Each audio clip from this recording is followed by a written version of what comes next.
খেজুরের চারাটা দেখতেছেন, আসলে এই খেজুরের চারাটা হচ্ছে একটা হেলালি খেজুর গাছের চারা।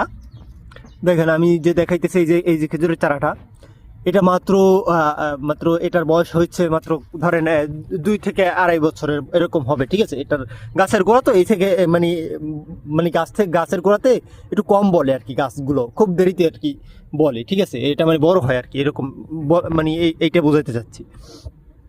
তো এই বড় হওয়ার এটা 2 থেকে 2.5 বছর হওয়ার আমি কারণে এটা যেহেতু ছোট আছে, চিন্তা ভাবনা করছি কি এই এই এই এই খেজুর চারাটা, আর একটা খেজুর চারা আছে আমি পরের ভিডিওতে দেখাবো, যে এই খেজুর চারাটা আমি দেশে নিয়ে যাব, ঠিক আছে। এখান থেকে এই গোড়া থেকে উঠিয়ে মাটি সহ দেশে নিয়ে যাওয়ার চিন্তা ভাবনা করছি এই খেজুর চারাটা।